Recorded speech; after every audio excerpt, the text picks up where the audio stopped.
All right. Good morning or good afternoon, wherever you are joining us from today. We are so glad to have you with us.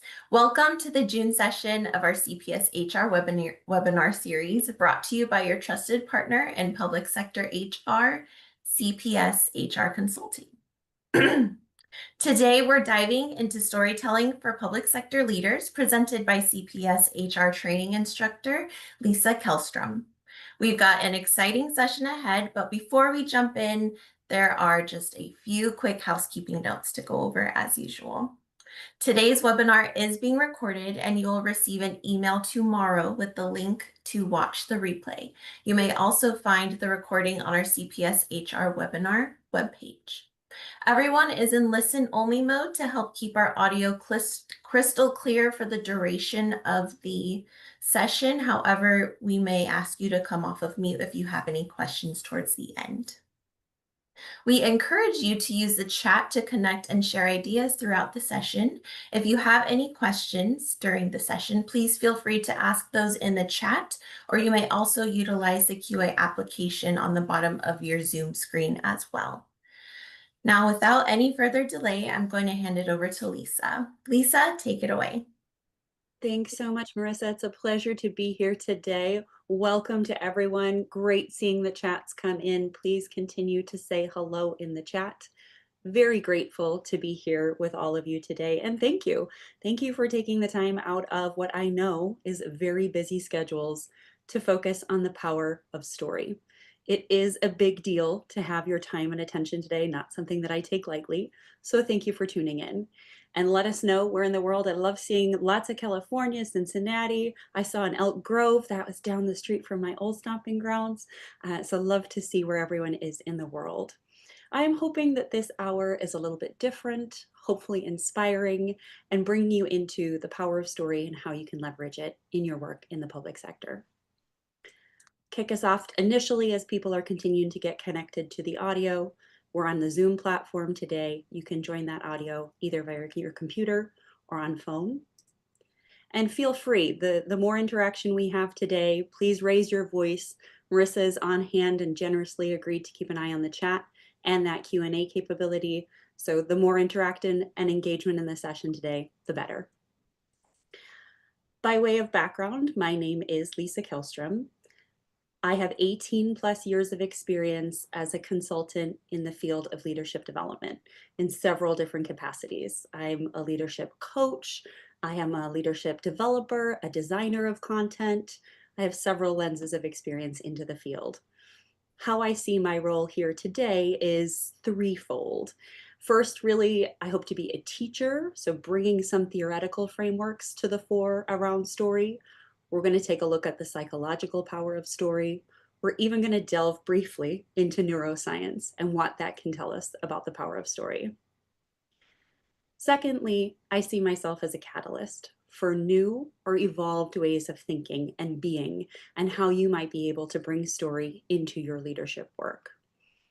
And thirdly, I see myself as a Sherpa or a guide, really helping to navigate this terrain together. We might be learning some new paths or re-exploring some previously worn paths to glean new insight. My goal is to make this hour as engaging and as possible, leveraging some of the tools and techniques that we're going to study together. I've assisted to date over 10,000 leaders in more than 20 countries. I'm originally from Ireland, though it is hard to detect in my accent. That is a country very, very powerfully connected to a history of storytelling. And as I mentioned in the chat, I'm now based in Northville, Michigan, where it is a whopping 100 degrees and thunderstorms booming outside. My professional and personal journeys to date truly have taken me around the globe, and it is a pleasure to be here with all of you today. I partner with Harvard Business Publishing to lead leadership development programs. I'm also a program coach at Decker Communications, and of course, here at CPS HR, where I hope to shape leaders such as yourselves in the critically important work that you are doing. It's truly a privilege to be here. So let's start with some setting the stage together. And this is particularly important when it comes to today's topic because story is truly a community experience. I bring us first to the story of Max Ringelmann. Now, Max was a French architectural engineer in the early 1900s, and he made a discovery at that time that actually speaks to why virtual meetings today are sometimes so unsuccessful. Ringelmann asked a team of people in a room together to pull a rope. He then asked those same people to pull that rope, but to do so individually, separately. And what did he find? He noticed that those individuals that pulled the rope by themselves put in a lot more effort than when doing so as the bigger group. He called this effect the Ringelmann effect. The bigger the group, the less responsibility we each feel to ensure the success of the endeavor. So, as you can imagine, in a virtual setting, the Ringelmann effect is even greatly magnified. We aren't even in the same room together to pull that metaphorical rope. So, I get it. It's really easy to tune out, to feel less motivated. No one's going to notice anyway. Why, right? So, why does it matter? But here's the interesting thing, this tuning out or this lack of effort actually leads to a less fulfilling experience for you. It has been shown for poor meeting outcomes to result, and even according to an early study in the 2010s by Harvard University, shows that distraction actually decreases your happiness. So, while it may be very tempting, very understandable to get distracted during our time together today, it's ultimately unfulfilling, not just for others in the room who can benefit from your wisdom, your chats, your reflections, your stories, but it's also diminishing your joy. So, my ask is simple, put down those distractions, disconnect from the phone, and let's choose joy together today. To get us started down that path of joy and engagement, I'm going to ask you to reflect and leverage the chat feature. You'll see in the chat pop-out window, there's that little smiley face emoji. That's going to open up your emoji tray. You might see some frequently used emojis there, but there's also a host of other emojis kind of by category theme. You can also use the search feature. And if I were to ask you to describe the story of your week in emojis, what emojis would you put in there? Put together a collection of pictures now and see if we can get a sense of what the week is looking like. And as you're thinking about your week, I'll pop some in. And mine is all, oh, I love it, Gina. Starting off strong with the crazy face. Discerning. Love, Christina. You can pick more than one. You can pick a few. Oh, Monique, overwhelmed. Ariel, roller coasters. Yes. James is eating some cheeseburgers. I love that. Maybe someone's going to the circus. This is great. Keep them coming in. This is fantastic. Yes, Marissa, a lot of computers, laptops. Amber's got a roller coaster going too, and hopefully, Amber, that's a birthday cocktail that I'm seeing there. Cheers. Different emotions from Justin. Every phase of emotion coming in there. Cool as a cucumber. A frustration. Oh, Kimberly, sick. No.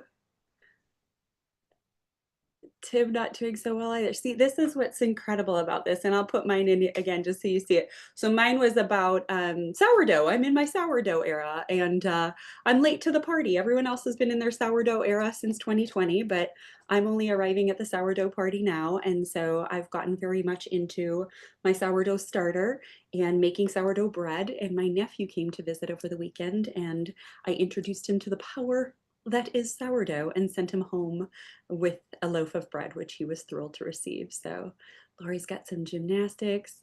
Love it. This is great. Yes, you know, we're not quite in the sourdough. I mean, welcome to it. It is a powerful one once you get started. It's hard to give up the bread.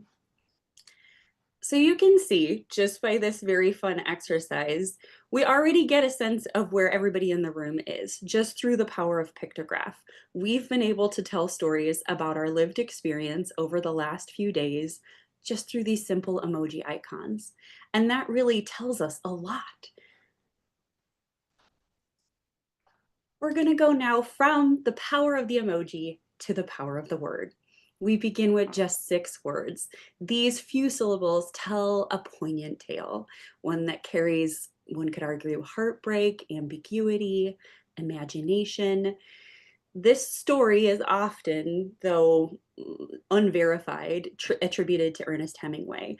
It's said that he was challenged to write a complete story using just 6 words because they had to pay by word for the time in the newspaper publishing. So the result was, of course, For Sale, Baby Shoes Never Worn.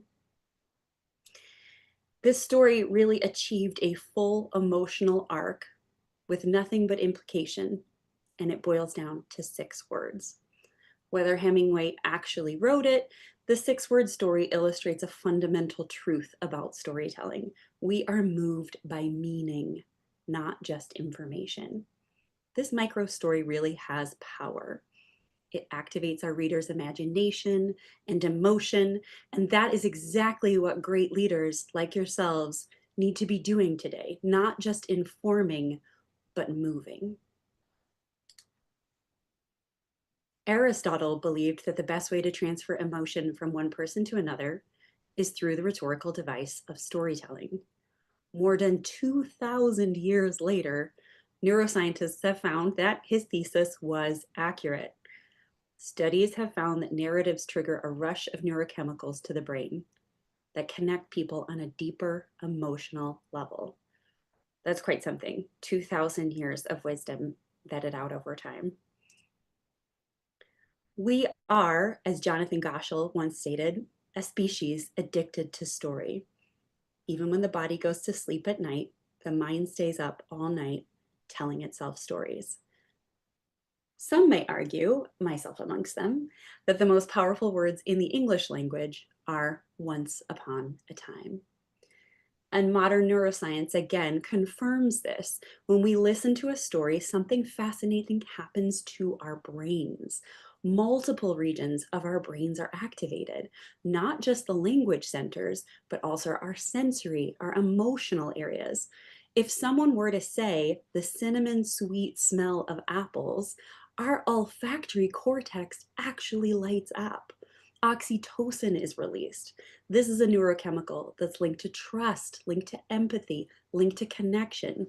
Stories engage us in a chronological cause and effect, making them easier to remember than raw data alone.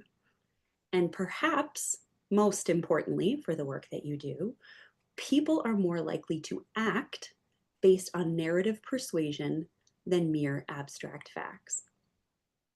Our brains have made sense of the world through story because story simulates real life. It's how we prepare to make decisions. It's how we calculate risks. It's how we enter relationships. We are literally built, or as neuroscience suggests, hardwired to receive, remember, and respond to story. So why am I telling you all of this? Why am I taking you down these several paths of stories? In the public sector, the stakes are high. The missions are noble, the audiences are often really broad, and the information is very complex. Here's the challenge. Often public sector leaders, and you know much better than I, have to communicate with data, acronyms, jargon, dense policy briefs. But what do people actually connect with? Stories. Not facts, but meaning. Not programs, but people. Not complexity, but clarity with heart. We forget sometimes in the day-to-day minutia that policy is personal. Every line item affects someone's access to education, clean water, justice, dignity, you name it. And again, you know better than I, but when we talk, we only talk in abstractions. We use percentages, we use acronyms, we use those really overly technical terms, and we focus on bottom lines. We lose the very people we are trying to serve. Storytelling in the public sector specifically can humanize policy. People don't relate to systems, they relate to stories of people navigating those systems. Story can build trust. Story conveys emotion and authenticity. It can cut through skepticism and remind people the public servants are humans too. It can bridge complexity. A good story can make the complex simple. It can really make a message stick. And as I mentioned before, story can motivate action. From budget approvals to community engagement, data rarely moves people. As we saw in neuroscience, story does. You know, in the private sector, storytelling is about selling a product or a package, but in the public sector, storytelling builds legitimacy. It's how we justify funding, it's how we demonstrate impact, it's how we shape culture, it's how we earn trust of the public, and it's how we remind people in and outside of government why this work really matters. So it's not just fluff, it's not just a nice to have, it is strategic communication and it really is mission critical. Let's compare. Data alone. If I were to say to you, 10,000 homes lost power in the storm, that's a data fact. But a story around the similar narrative, Maria, a nurse, lost power in her home during a storm. She was a single mom. Without refrigeration, her son's insulin spoiled. She had to drive 45 minutes with a scared child to find a pharmacy that was open with her son's medication available. Which one is going to move you more? Which one are you going to feel more viscerally connected to and to really understand the impact of that power grid going down? The story. Stories can create followership, which was recently cited. I think it was a study on the top 10 skills for transforming self. They did a study to understand what are the business and societal skills that are going to be most needed. This was just recently published. And one was the power of story and followership. Do you have the ability to bring people on a journey? Do you want them to follow you and follow you willingly, not just because they have to, because of your position or your hierarchy, but do they want to follow your ideas, your thinking? And if they do, you'll be much more likely to achieve more, to perform better, and to deliver results that are needed to do your work. Yeah, thanks, Jerome. I see storytelling from politicians when advocating for policies. Absolutely. It's what grounds these policies in reality, and it's what makes us cognitively remember the importance of the issues being discussed. Remember Simon Sinek? I'm sure he's a familiar face to many. He is everything. He's an author, inspirational speaker, TED talker. He really posits that you communicate your why through the power of story. And that's not just organizationally, that's not just in the public sector, but it's also individual. What is your individual leadership story? So I'm going to take a slight detour here and momentarily go down the path of individual story before then bringing us back to story at large and how we can really deliver powerful stories in a professional context. So going down the detour of individual story, activating purpose is impossible without storytelling. Individuals, such as ourselves, must learn to connect drives to the organizational purpose and to be able to articulate their personal story to others. So my invitation here, as some post work perhaps for today's session, and I will provide this again in a closing slide, so don't worry, you'll have time to capture it just a little bit later on. But spend some time with Simon Sinek's framework and trace back your actions to what is guiding you. Try to get to the root or the core of the why, the purpose behind your actions. Also, you may very well consider providing some time and space for your team members to do this personal story work as well. What is the why behind their story, their actions, and their behaviors? Who better to tell our story than ourselves? So using Simon's framework here, just spending a little bit of time going through it, we're going to start at that outer ring, the what. This is really your day-to-day actions as an individual. A great exercise to get to your what is to open your Outlook calendar. How are you spending your days? What are the guidelines of your daily work? This is a way into the core of the what. How are you structuring your day? What kind of meetings are you attending and why? How are they important to your what? Really try to understand and grasp the concept of What are you doing in your daily work? Once you've established that as a base, you're going to move in closer to the core and look at how. How digs a little deeper. How are you setting yourself apart? How do you differentiate those from you, from those around you? What is the competition looking like? What are your values and beliefs that guide your actions, that guide your what, that guide how you spend your days? And from there, you'll be able to get to the core, the why, the nucleus. This is the powerhouse of the well-oiled machine that is you. It answers that crucial and very difficult question: why do you exist? What is it that you believe in? What motivates you to do what you do and how you do? And why is that so important to the work that you're doing every day? What is your purpose? Now, of course, I'm tying this to a work context here, and we're looking specifically at the public sector, but this also applies to your personal life. This model, what do I do with my time? How is that critically important? And what is the why of who I am, is really important story work to do personally and professionally. Tracing your purpose with these three questions helps make it tangible for you. It's a guiding vision or mission statement to the life that you're living. Purpose is at the very core of your being, and knowing how to articulate that in the power of story will be a molten hot motivation to drive everything that you do. Just like our scientists are discovering new things about the Earth's core and the layers above it every single day, we also need to be archaeologists of our own minds, if you will. We have to decode layers, we have to get beneath the surface and understand the core that lies within our own personal purpose. So with that, that was a detour down individual story. I'm now going to bring us back to the broader context of storytelling in general, though my invitation very much still stands to do some of that personal why work. But let's come back to story overall and its place in the public sector.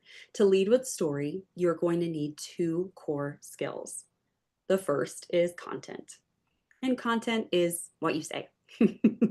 Quite simply, it's the information that you are there to convey. It's the ingredients of your message. It includes those emotional stakes, that human story. It, of course, brings in data. It has values and purpose embedded in the message. It speaks to Simon Sinek's why. All of that rolls up into the banner of content. Using this visual, it's what you've so carefully and thoughtfully placed in the box. That is your content. Delivery, the other pillar of storytelling, is how you say your content. That is your tone, your voice, your pauses, your facial expression, your posture, your presence overall, the energy and the emotion that you bring to the moment. And as we all know too well, no one will hear your content if your delivery isn't powerful. I'm pretty sure I can speak for most of us when I say we've all received a package of this type in our day, something that's been destroyed to the point where the content no longer resonates or cannot reach the intended audience. This is backed by science. Delivery is critically important. Studies from communication research, and Albert Merabi's classic study on this, many of you know, 7% of the impact actually comes from our words. So that content piece, 7% of impact. 38% come from the tone of our voice, and a whopping 55% comes from our body language. So while these exact percentages are debated over the years, the core idea is clear. Delivery matters more than content when it comes to impact. But here's the catch: delivery without content is empty. So your job as a leader is to align both. You have to craft that strong, clear, purpose-driven content and have to deliver it in a way that moves people. It's not an easy feat. So let's delve first into content. And we can take a look here at one simple but powerful tool to use while crafting your content. It's a framework called the ABT structure. And ABT is and, but therefore. This is an opportunity for you to create natural narrative tension. Here's an example. We work to deliver clean water to all neighborhoods and ensure quality standards are met. But you're introducing the tension at this point. Aging infrastructure and limited budgets threaten our progress. Therefore, this is the call to action. We're investing in smarter pipelines and real-time monitoring to serve every resident. So you can use this type of structure, the ABT structure, when building your content in all kinds of different modalities: speeches, policy briefs, team communications, elevator pitches. It is a great tool to have in your toolbox to very clearly set the framework for how to make content that resonates. A few more tips on content. Start with tension, not the background. Drop us right into the action. Like the pipes are eroding. We have a problem. And then perhaps leverage a quote, a video clip, or one of the most powerful things you have in your arsenal, a pause after a bold statement. Build the tension. Whenever possible, avoid using buzzwords, use plain spoken language, vivid as much as possible, bringing in story, bringing in Maria in the middle of the night going to get her son's insulin. Try and stay away from acronyms. We all assume everybody understands acronyms, and the vast majority of us spend the time going, what was that acronym again? So try to stay away from acronyms as much as possible. You can very easily lose your audience. Use that plain spoken language, and also be mindful of English as a second language when speaking to an audience. So try to slow your pace to accommodate that. Evoke emotion. This is where that why comes back in again. What's the emotional core driving the content? What are you there to try and convince people to do? What do you want them to adapt? What do you want them to invest in? What do you want to buy them into? Where do you want them to go? How do you want to move them? How can you do that in an emotional way? What's the heart of your story? Anchor in a person. As we've said, the brain is hardwired to connect to people, not programs. Instead of talking about a system, focus on a character, a resident, a team member, a frontline worker, whoever it may be. Highlight their desire, highlight the challenges, highlight the potential for transformation. This is sometimes called the hero's microjourney. Your audience can then see themselves in that story, and they're much more apt to go along with it and to be invested in it once they can see themselves mirrored. Make it visual. Please don't remember people don't remember abstractions, they remember pictures, even in policy. Replace infrastructure upgrade to pipes that are older than most of the people using them. Or replace equity with no child having to walk an extra 5 miles to get water. Use metaphors, sensory detail, concrete examples. All of this combined makes your story land. We'll now turn from content to delivery. As we've talked about, delivery is the bigger piece of the puzzle in order to get right. And it's not just about performance, it is about presence. Why does how you speak matter so much? Because every time someone listens to you, whether it's a colleague, a community member, cabinet secretary, they are spending something. They're not spending money, but they are spending cognitive effort.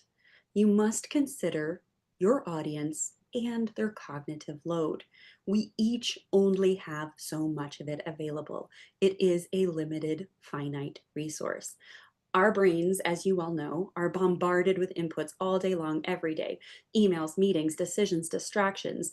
Think back to the Ringelmann effect and how hard it can even be to be staying engaged in this webinar today.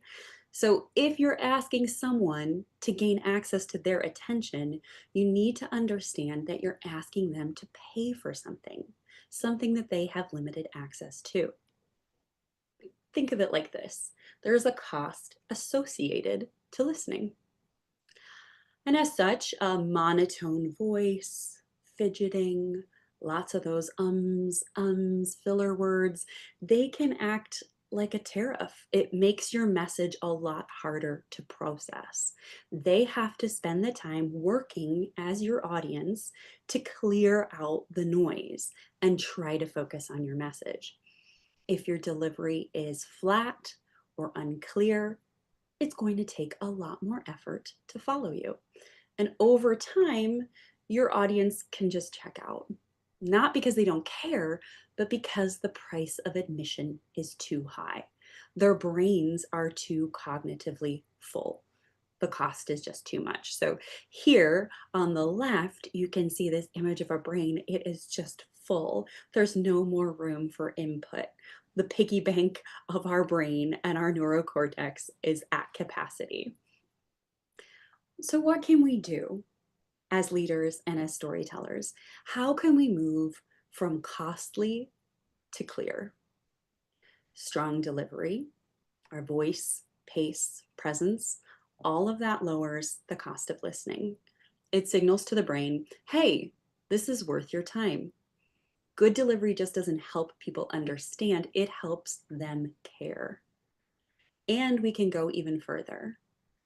Clear delivery becomes crystallized delivery when your message is not just heard, it's also remembered. Your story becomes sticky. Your points get quoted back. Your message travels without you having to repeat it. It is cognitively free for your audience members to align with your mission and your message. So as leaders, let's ask ourselves, how do I earn the attention of my audience at the beginning? How do I hold the attention of my audience in the middle? And how do I leave a mark at the end? The answer is clear, with clear and confident delivery. Even the most powerful content gets lost if no one stays tuned in long enough to hear it. Good delivery helps make the content stick. So how do we deliver well? How does that beautiful package arrive unmarred, on time, ready to be unboxed with all of that great content inside? This package here to the left is one I don't often receive, but it would be lovely to receive an untarnished package. In storytelling, that comes down to, as I've said, voice, posture, energy, rhythm, all of it shapes story's impact. And delivery isn't about being theatrical or inauthentic. It is truly tapping into your authenticity, your connectedness, and your vision. Here are some techniques to really elevate your delivery as a leader. First up, voice. This is potentially one of the most powerful tools available to us.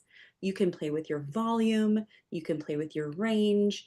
You need to sound interested in what you are talking about. You can punch out certain words. You can try hitting the back of the room, really increase your volume. Use some diaphragmatic breathing to push out certain words and let your passion show. You can play around with your pitch.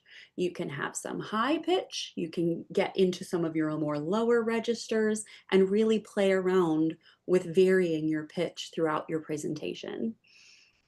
Do try to watch for upspeak. It's something that a lot of us do. It's very easy to do. And for those that don't know, upspeak is when you end a statement with a question. It makes you sound a lot less confident.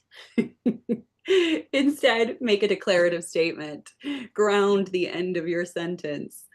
Some tips to do this: actually saying the phrase, I am confident in what I'm telling you.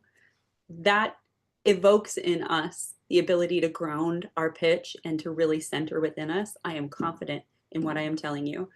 It's really hard to say that sentence using upspeak at the end. Another tip is to visualize each of the end of your sentences with a period instead of a question mark.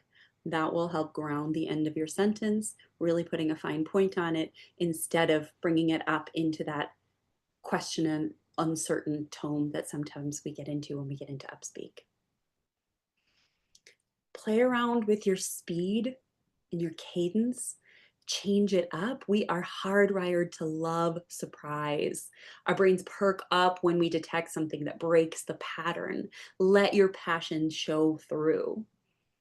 Move your lips more than normal. In fact, you have to exaggerate. It helps people understand what you're saying with greater ease. And as we've said, we want to reduce that cognitive load as much as possible. We all listen with our ears and our eyes. If, for example, I was to say dog without moving my lips too much, that's a higher cognitive cost for you because you're thinking, did she say dog? I think she said dog. Was it dog? Did I hear dog? And all of that is adding to your cognitive load. But if you, as the storyteller, move your lips and exaggerate, it's clear for the audience. Think of it as throwing a ball. You are trying to convey a message. You need to make it as easy as possible for them to catch it.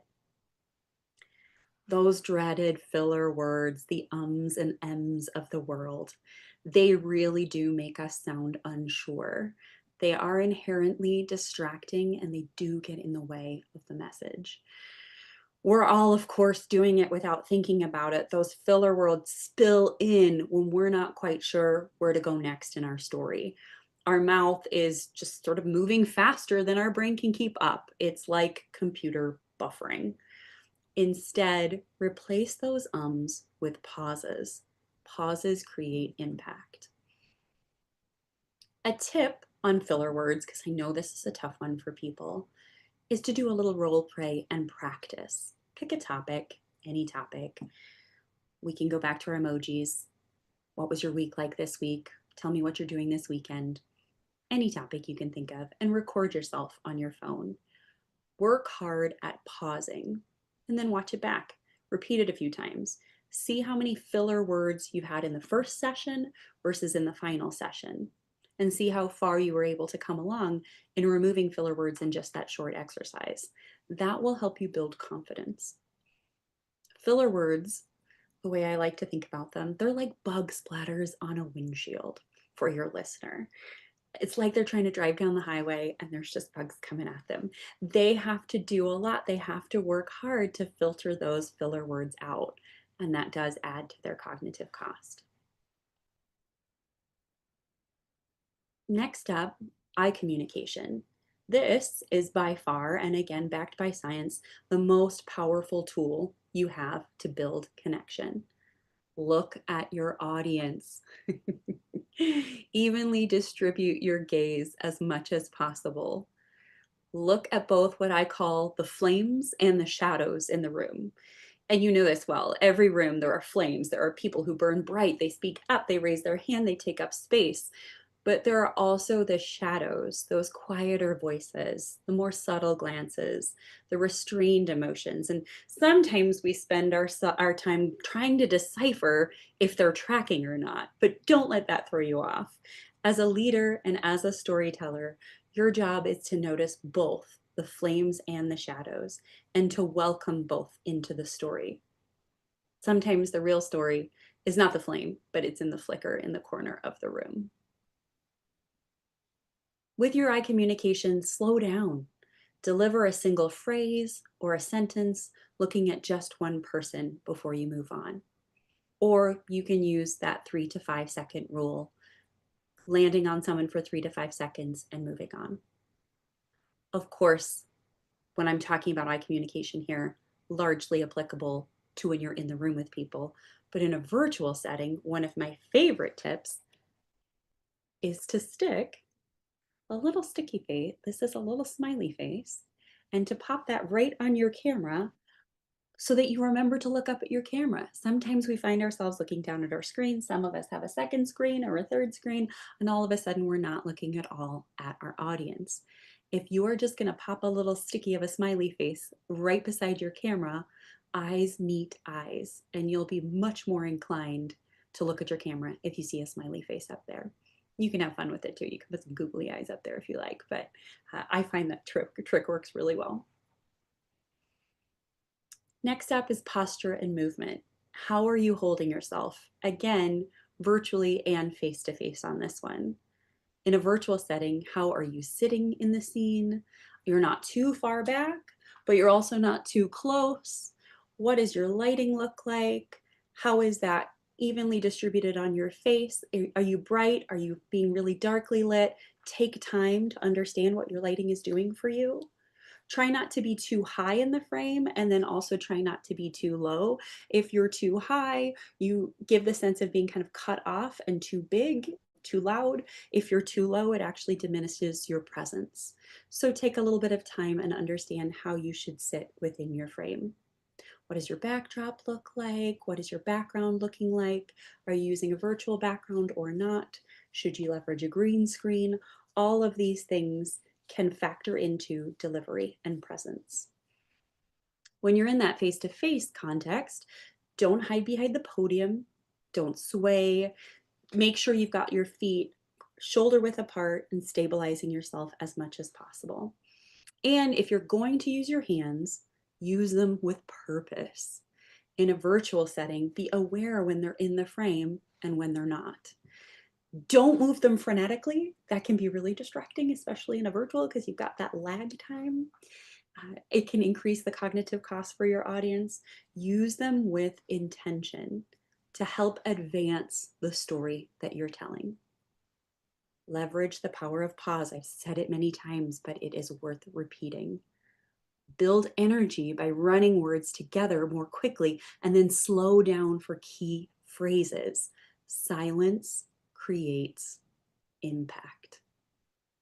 And don't speak at a consistently the same pace. Vary it. For gestures and expressions, don't fiddle with those rings. Don't try to do the washing of the hands with the imaginary soap. Work with your hands and rest your hands. Facial expression is super important. In a virtual environment especially, the smile is key. Brings in warmth, it can instantly connect people. Remember, as the storyteller in the space, you are the emotional governor of the room. You need to exhibit the emotion that you want others to feel. If your exhibited emotion doesn't match your words, your listeners will trust the emotion over the message. I'm going to say that again. Your listeners will trust the emotion over the message. So if you come into the room saying, I feel nervous today, I don't think they're going to buy into this, your body will mirror that. And that's what your audience will trust. That's what they will feel, and that's what they will trust. But if you come into this space in a confident person, if your body exudes that confidence, if you want to bring people along on a journey, you know the journey, you want to bring them along, and you're invested emotionally in that story, they will follow suit. Your audience will show conviction and confidence in your message. It will resonate. So here's a little bit of work around how we can shift some of the things we might naturally be inclined to do when it comes to storytelling. We need to communicate our message by bringing both content and delivery together. So how can we shift from being presenters of the message to storytellers? Before sitting down, try a storyboarding process. This is a 3-step one. It's pretty easy. Step 1, just write all your ideas out as if you were telling a story to someone. Do not open the dreaded PowerPoint as your first step. Instead, piece of paper or notepad, virtual, whatever it may be, jot down your ideas as if you were telling a story to someone. And since we don't naturally use bullet points when we're telling stories, I offer that don't use them on your slides as much as possible. You'll see I have used a few here, but I do try to avoid them as much as possible. Step 2, after you've written out those ideas, visualize your concepts by storyboarding out some sketches. Maybe there's a quote that would really powerfully showcase this particular message. Maybe there's the visual. Maybe there's a video clip that you think will really land and drive home the importance of this data. So then step 3, start gathering some of those materials, assets, videos, images, animations, quotes. All of that brings story to life. Another point of research here, researchers found that your audience will only recall 10% of the content if they simply hear the information. But they'll recall a whopping 65% if they hear and see a picture of the information, which is why in storytelling work, we talk so much about the importance of images. This is known as the picture superiority effect. Basically, bringing pictures and data together is where the winning combination lies. Presenters, as it says here on the slide, tend to open a PowerPoint as the first step, while storytellers craft that narrative using the 3-step process that I just talked us through. Presenters often use text. Storytellers love the power of picture. When it comes to data, data is abstract and hard to conceptualize, and adding a face to a statistic whenever possible, a story, an example, humanizing it adds power. As I mentioned earlier on, our brains perk up when we detect something that breaks from a pattern. The human brain loves novelty. We love to be surprised. A really wonderful example of this, and many of you may know it, but in 2009, Bill Gates was asked to present at a TED Talk, and his topic was how to reduce the spread of malaria. He famously said, "Now, malaria is, of course, transmitted via mosquitoes. I brought some here just so you could experience them." And with that, he walked around the room and walked into the center of the stage, opened the lid from a small jar of, it's important to call out, non-infected mosquitoes. They had been pre-tested, and said, "We're just going to let those little guys roam around the auditorium for a bit." This moment was incredibly successful at capturing his audience's attention because it was a surprise. So while I'm not advocating for releasing mosquitoes in your next storytelling endeavor, I do think the more you can lean into surprise, the more powerful and in fact impactful your message will be. And last but not least, presenters practice silently. Storytellers rehearse out loud. They focus on their vocal delivery. They add those perfectly timed pauses. They review their pace. They look at their tonal range. They look at timing. They look at their facial expressions. A great story does it all. It informs, it inspires, it engages, and it entertains. So bringing all this together, one of my favorite acronyms, what I'll say or do differently on Monday, wisdom. Here's some homework and some takeaways that I offer you around story. That one sentence prompt. What do you do? Why do you do what you do? That personal leadership story. Write that out. Spend some time with Simon Sinek's framework. It's not just your job title, it's your personal leadership message. Crafting that, grounding in your why by first reviewing your what, which is how you spend your day, and your how, the values and beliefs guiding your actions. Pick up that ABT framework, and, but, therefore, and stating that status quo, but introducing that conflict and tension and doing that early.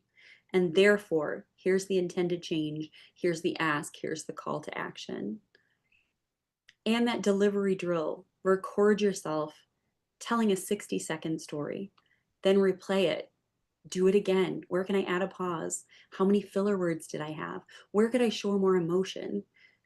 Repeat and see how you can improve over time. And if you're feeling brave enough, show it to someone you trust and ask for their feedback too. You don't need to be a TED talker to be a great storyteller. These are quick changes. You could, for example, start a meeting with a story, not an agenda. You could do that starting tomorrow. You could use anecdotes instead of numbers when persuading others. You could tell stories that celebrate team wins and community impact. You can practice one story a day on your commute, with a colleague, team member, friend, at home, wherever it may be. Bring story into your arsenal as a leader. And so my challenge for you is, it's Wednesday today, before Friday this week, share one story about your work. That can be in a meeting, an email, on a Slack, at a public event, on your social media. Notice how people lean in differently. Notice how that message sticks. And then from there, look at the wisdom. What can I say and do differently on Monday? Starting on Monday and moving forward, how can I bring story into my world more fully? Feel free to grab a screen capture of this slide so you remember the prompts and the asks available here. I'm happy to just keep that up. And as I have that up, I'll just close out here today. You've all entered the public sector to make lives better. I deeply appreciate the work that each and every one of you do. Let people feel that through your stories. When you lead with story, you lead with clarity, you lead with connection and courage. Policy changes lives, don't forget it, but stories change minds and hearts. Thank you for your time and attention.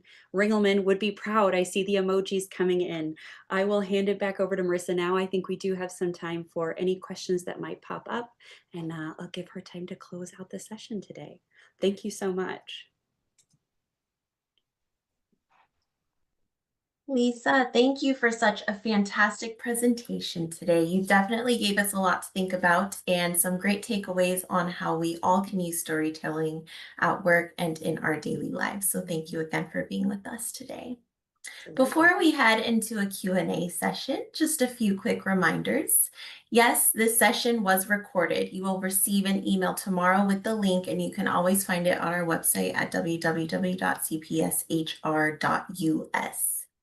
At CPS HR Consulting, we are proud to support the public sector agencies with services like recruitment, training, test rental, classification and compensation, compliance, and so much more. If you're looking for strategic HR support, we are here to help. And finally, we'd really appreciate it if you could complete the short survey that will pop up at the end of this session. Your feedback helps us make future webinars even better. Thank you again, Lisa, and thank you to all of you for spending time with us today. Be sure to join us on July 16th for our webinar on internal pay equity. We hope to see you there. I will also post the links in the chat to learn more about CPS HR and the link on where you can find the webinar recording later today. In the meantime, we have a few minutes for questions. If anyone would like to type their question in the webinar chat, please feel free. You may also request to come off of mute, and I'll take you off there if you would like to ask your question with your own voice. Try out that storytelling, huh? Absolutely. I see a couple questions in the chat, Marissa, if you'd like me to pick those up as a starting point. Sure. Yes. While I hit the links in here, go ahead and pick whichever one you'd like. Any insight for storytelling for an interview? That's a great question, Melissa. Is that as the interviewee or the interviewer would be a question back, but yes, lots of opportunity to build in story in an interview. Simply opening it up with, tell me about yourself, behavioral questions, tell me about a time that, whatever the context, what is a story that lands with you specifically in XYZ environment or context, ground in the context, see if they have a specific story that can bring it to life. One thing that comes to mind for me is, and this is potentially not exactly answering your question, but in an organization that I work for, they start every meeting with a mission moment. So they talk about a story around their organization. It is a healthcare organization, and it's how healthcare has impacted them specifically, and how the organization was there for, let's say, a family member going through a treatment, and they may be a nurse that had an interesting experience with a colleague. They welcome those stories into that space. And so that becomes part of the interviewing that gets done in that organization. It becomes sort of part of the roadmap of things that get documented and in their rubric. So that could be there's also the STAR framework. So situation, task, action, result. That's a good storytelling structure. What was the situation? What's the context here? What was your goal or your challenge? What did you do? Action, and what happened? What was the result? So again, if you're that interviewer, that could be a good pickup. Let's see. Thank you. Oh, I feel like I saw one come in from Jerome. Okay, great. He asked, how do you not lose audience attention from pausing? Oh, Jerome, pausing is one of the most powerful tools in communication. When it is done right, you are not going to lose your audience. Think about it in juxtaposition to filler words. Filler words, you just gonna naturally, people are gonna just start to tune that out. But putting in a powerful pause can really build tension. And people, it's a natural arc. People are going to lean in a moment of pause, especially if you build it correctly. It is about how you leverage the runway coming to the pause. So you want to quicken your words, you want to build up that tension, use some gestures, and then land with impact. That's a good way to think about it. It's almost like some of the roller coaster emojis that we saw earlier on. You're sort of building, building, building, building, building, and then there's that pause right at the top before you go right down on the roller coaster. If you build the pause effectively, you are going to do the opposite of losing your audience. They are going to be leaning in, waiting with bated breath to hear what comes next. Thanks, Lisa. I saw one come in the Q&A. What would you recommend to improve the way you tell the story, such as your cadence or delivery? So cadence is the general speed unto which you speak. Varying your cadence is the most important thing. You want to have we do this very naturally when we're not in front of an audience and it's not a PowerPoint slide. When we're telling a story to friends and family, Marissa and I were just talking before the call, it's so easy to tell stories around the dinner table and to kind of heighten that experience for people and build the tension. But when we're in a formal presentation setting, our cadence becomes very consistent very quickly. And it's because we're dealing with a whole host of other things. We're nerves, we have anxiety, we're wondering what I'm doing next. We're looking at the flames and the shadows and we're wondering what they're thinking of us. There's this whole second conversation that's happening that's actually decreasing our cognitive load. And so our job is to put that to the side and really get back to our storytelling roots. Who am I when I'm telling a story to friends, family, loved ones? How can I bring that version of myself into my leadership role? And if you start to do that, you'll notice that your cadence just kind of naturally shifts to where you would normally be comfortable in storytelling. Thank you. And then we have the last one we've got time here for is Justin. He asked, I am preparing to ask my voters for a levy. I like to talk and tell stories to convey the message, and my staff and commissioning board want to adhere to a strict script. I can do a blend. However, if you have any insight, tips, or tricks to help me sell the story to my internal group, So they that would want to be stick to a strict script. And does that contain any story, Justin? I guess that is there examples there? Is there data? Can we work on leveraging data in a human way? So can we work on bar graphs? Yeah, see, that's where we get a little hung up. Bar graphs, pie charts. Yeah. So what can we do to humanize those a little bit and to make that data stick? I think that's where I would dig into because the data is really important. We've got to see the numbers. We've got to see the bottom line. We've got to see the percentages in the pie graph. It's all got to be there. But how can we really tell the story of that data in a way that lands? And I would look to human story to do that as much as possible. I know you've got a strict script there, but it sounds like you have a little wiggle room to to insert some story. Thanks, Justin. Hope that helps. And that looks like that's all the time all we have time for today, and we don't have any questions left. So perfect timing. Thank you all for being here. Thank you to our instructor, Lisa, today, and we hope to see you next month. Everyone have a fantastic rest of your week. Thank you so much. Take care. Bye.